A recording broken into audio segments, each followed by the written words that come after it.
Na ganito, nakakailan tayo. So yan ang ating pag-uusapan ngayon. Gusto mong malaman, tapusin ang ating video.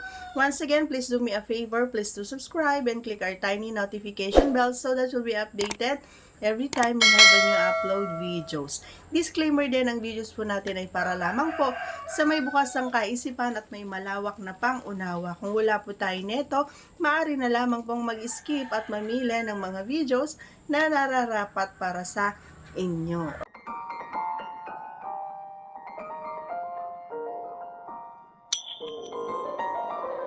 Alright.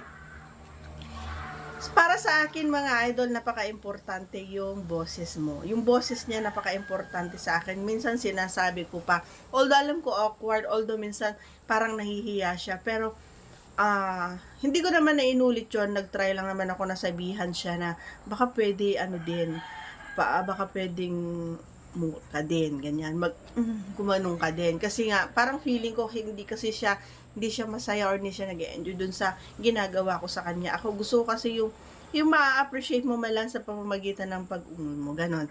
So, hindi ko alam kung yung mga kaparehan nyo ay ganon din. Kapag naririnig nila yung boses nyo, mas lalo silang ginaganahan. Kasi ako ganon.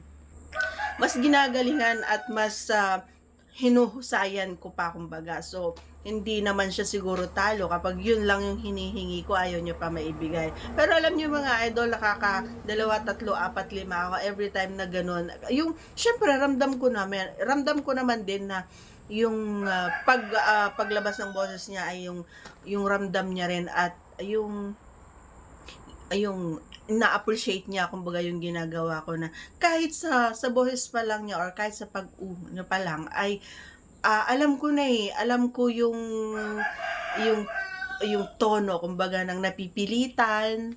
Alam ko yung tunog na yon, alam ko yung napipilitan, alam ko yung nagmamadali, alam ko yung talagang feel niya yung moment na yon, ganon. So napakaganda at napakasaya para sa akin.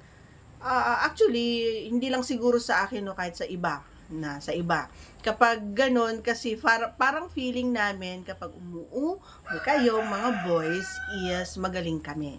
Yun yung purpose kung bakit gusto ko na gano'n. Pero nung una na sinabi ko yon, parang napahiya siya, pero hindi ko na inulit. And of course, the second time around talang ginawa niya na, kasi nga siguro naman alam niya na ay ganun pala yon. Syempre hindi naman lahat is katulad ko na maboka, kumbaga sinasabi ko talaga na-open ako sa kanya. So, siguro yung mga past niya is hindi ganun ka-open. Basta ako sinasabi ko kung hindi masaya, kung hindi masarap, hindi okay yung paglalaro niya, kung yung pagkain niya or yung paglaro niya sa baba or dun sa taas. Sinasabi ko lahat yon mga idol. Kasi nga, para sa amin lang din naman yon. Para pag sa susunod, alam niya na yung dapat niyang gawin at mas malapit at mas alam mo yon, yung magtugma, kumbaga, yung paglabas.